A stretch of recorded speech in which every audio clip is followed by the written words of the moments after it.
Hey guys, Natasha Tessier here, Dwell Realty and Design here in Houston, Texas. Thank you for tuning in. Please hit the subscribe button. I would love to tell you anything and everything about the city of Houston. I was born and raised here, specifically live out in Northwest Houston, but sell all over the city. And today I wanted to talk to you about mistakes and things to avoid when looking at new construction.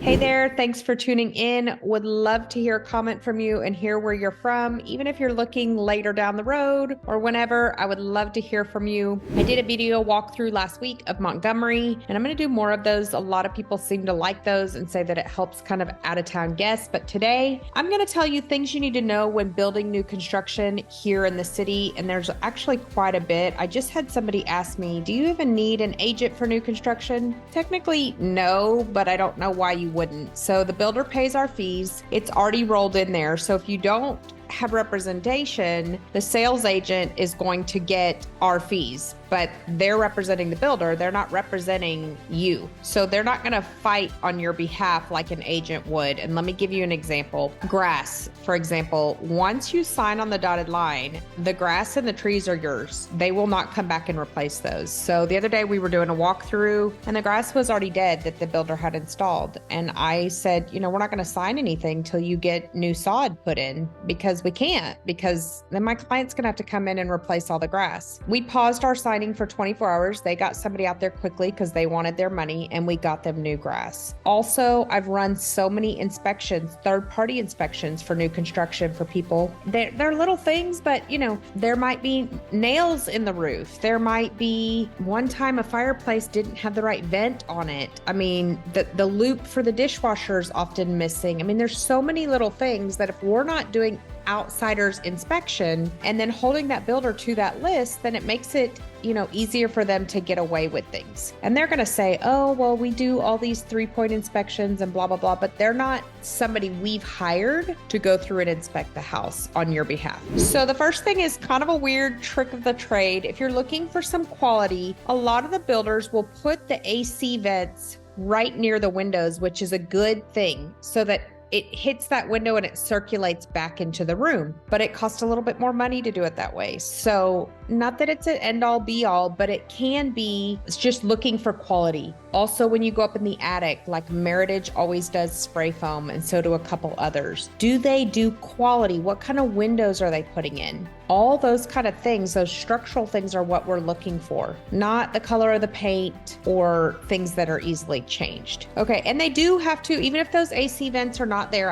I've lived in a house without them being on the edge. It's not an end of the world, but they do all still have to be up to a certain code. That leads me to the next thing. You want to invest in the structural items on a house. For example, if you're building, you will want to add or plumb the gas for an outdoor grill outside. You don't have to put that grill in or that kitchen in, but those kind of things will help up your value versus getting a black faucet in the kitchen or whatever. And what they do is they say, oh, we're going to give you $20,000 or $40,000 in builder credits to go to the design center and pick what you want. But the problem with that is that they upsell everything there. So a chrome faucet versus a black faucet, they might charge you $400 or $500 for that, which it doesn't cost that to put in. So light fixtures you can do later. Faucets are very easy to replace. Things that are easy, you don't need to upgrade that right now. Flooring is more difficult. Tile, once that goes in, becomes more difficult.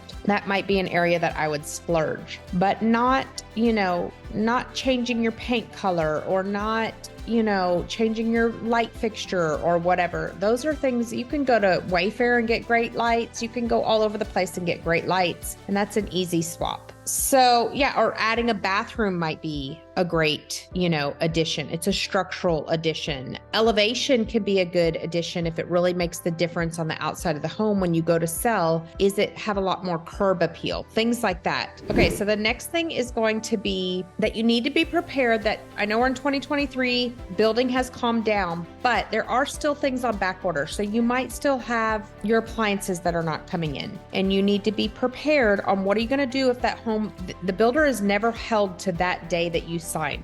Not, the contract is for them, and I'll go into that in a little bit of detail, but we can't hold them to that unless it's a custom home build. I have been able to say, if you don't finish by this deadline, we can work something out that way. But like, for example, I have somebody building in Cane Island right now, and it's in the city of Katy, and they could not get certain things approved by the city. So we got backed up by a month. Well, they were about to lose their interest rate. And so I was able to get them to pay to buy down the rate for another month and to pay for their storage while they had to store their stuff for a month. So there are things that I can do to help protect you, but you have to be prepared that there are still times when things are not closing right on time. Here's another thing to be aware of. Once you sign on the dotted line and you give them that earnest money, and it's different for everybody. Sometimes it's 1%. I was at a build this weekend, it was 3%, which is a lot of money. We were looking at the $700,000-$800,000 range. 3% of that is a lot of money, but most of the time it's like 5,000, 1%, maybe 10,000. Once you give that builder that check, it is very difficult to get back. One time I was able to fight on my client's behalf, and they were trying to sell a house. We did not do it contingent on the house because the builder wouldn't take it, and their agent told them, oh, your house is going to sell in a day, and it didn't. I was able to get them a refund, but it was very, very difficult. So do not plan on getting that money back. Now, they are pretty cool with, hey, you can transfer it to another house. The idea of getting a refund is really not possible, I would say. However, like in pre-owned houses, so I always tell my people who are wanting new construction, the best thing you can do is find a house 1 year old, or find one that is already built by the builder just sitting there. That's where we're going to get the biggest bang for your buck. So in a normal non-new construction house, you have an option period in Texas. So you give the 1% plus option money, which is usually a couple $100. And if in that first week you back out for any reason, you get your 1% back. You don't get your option money back, but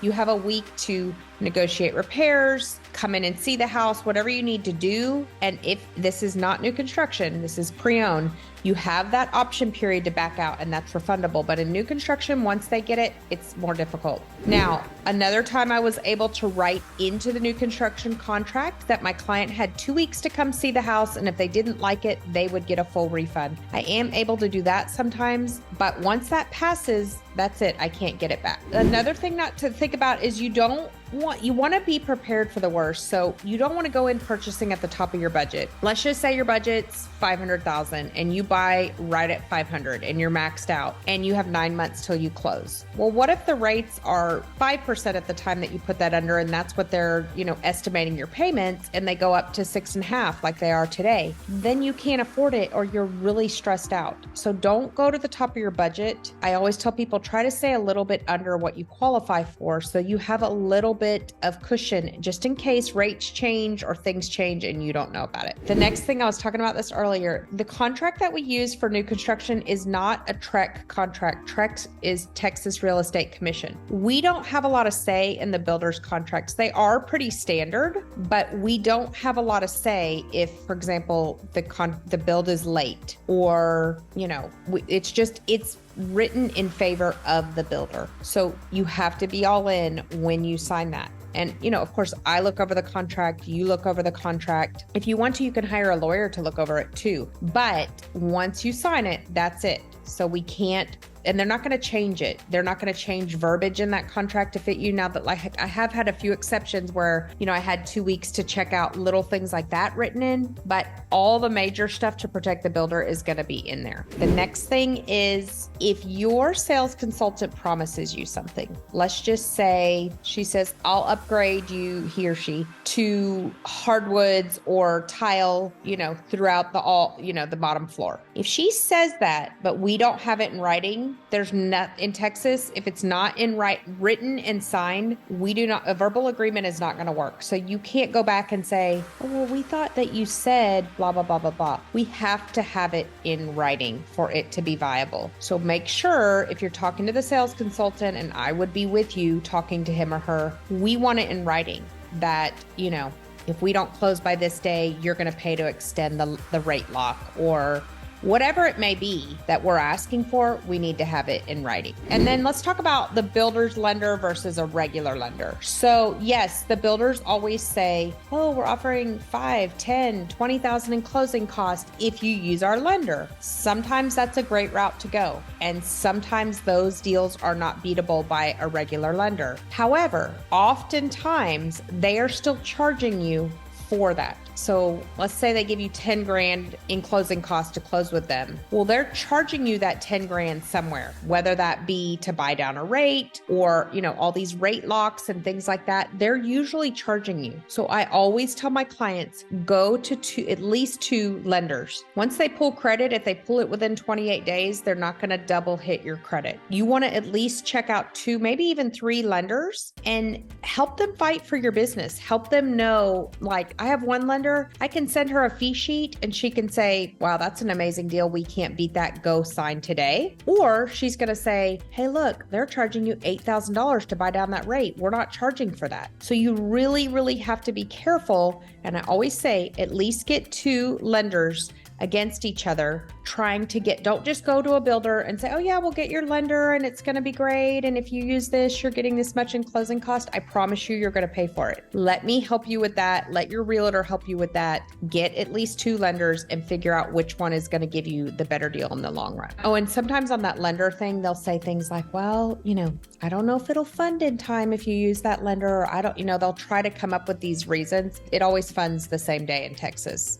Not always, 99.9% of the time. The lender is ready to go the day of closing. I just did a closing this morning. We signed at 11. By 12:30, it was funded. So it's going to fund. Don't take that excuse from the builder's lender saying, if you don't do that, you may not get the keys for another day. They do things like that. We'll get you your keys. We'll get it funded. And I don't care what lender you use. I want you to get the best deal. Doesn't matter to me. I just want you to get the very best deal. Another thing you want to do, and I talked about this earlier, is a third-party inspection. So yes, the builder has to go through codes and they're going to say, oh, well, we do all our own inspections, the city, blah, blah, blah, blah, blah. We want a complete outsider to go in there and do an inspection. I just built a house. I'm going to have a very, very detailed inspector come through my house. He's going to cost me more money, but I'm going to do a very detailed inspection on this home. And he's going to give me a whole list for my builder to fix. There's 2 ways you can do this. You can do the inspection before closing, which a lot of people like to do because we can hold that over the builder's head. We're not going to sign until these items are fixed. A lot of times the inspector will come back, check the items. Let's just say the AC is not cooling on the differential that it should be, or something like that. Well, I obviously don't have the machine to go in and make sure that that was fixed. So we'll bring the inspector back and say, okay, now is it cooling properly? Whatever it is, we can require those repairs before. However, some people like to wait until the 9 or 10 month mark because you kind of have a bumper to bumper 1-year warranty with a new construction. With Perry, I believe it's 2 full years. You live in the house for a little bit and you say, oh, okay, the guest room doesn't cool as well, or that faucet doesn't have any water pressure. Some people do 2 inspections. It just kind of depends on what your preference is. I have a great list of inspectors. They're very, very thorough and they will make sure that you are well taken care of and they're on your behalf to protect you. I've had some blown windowsills, which is very common with the gas in between the windows, before move-in because they were installed wrong. So there are things that we need to be looking out for on your behalf. I talked about this earlier. We don't need an agent for new construction. I 100% disagree. I think you need an agent more than ever. That sales rep is trying to please that builder and get them the most money. So they're not there to save you money or to help you. They're there to get the builder the most money. So they don't get incentivized to drop the house. Like I just had one, it was listed at $829 and I told him $750 was the highest we were going to go. I had to get it approved. Also, we had our outside lender. They had already been through underwriting. I got the whole thing approved this weekend. So I can't calculate that in my head, but that's a lot of money off of a house that we just got. So just be aware that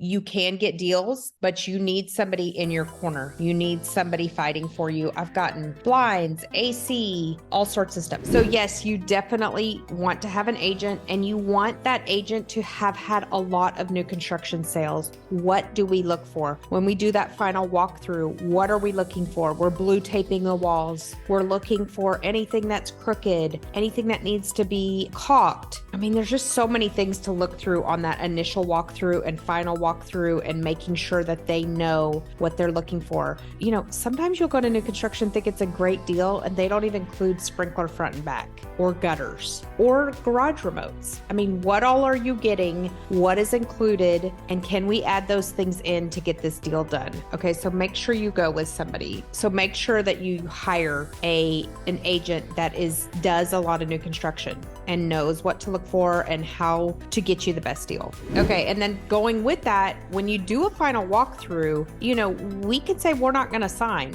tomorrow or today if you guys don't have X, Y, and Z done. And believe me, they're gonna jump through hoops to get it done. So we wanna make sure that we, you know, definitely do a initial walkthrough, final walkthrough, inspections, all those things, and then hold it over their head if we're not going to get it taken care of. Anyway, so I hope this was helpful. These are all the things that you need to be careful of when doing new construction. I have probably, I don't even know, I'd have to count, probably 30 homes last year of new construction. I do it all the time. The builders all know me and we work very closely together, but you need to have representation and you need to have somebody who knows what they're doing, can get you the best deal, can get an outside inspector, can help you with the walkthrough, can ask the hard questions for you and fight in your corner on your behalf. So I hope this video was helpful. I will get more tours of the area. I have plans to go to Magnolia, Tomball, the Woodlands, Conroe, more out in Montgomery downtown. Lots of great places to visit here.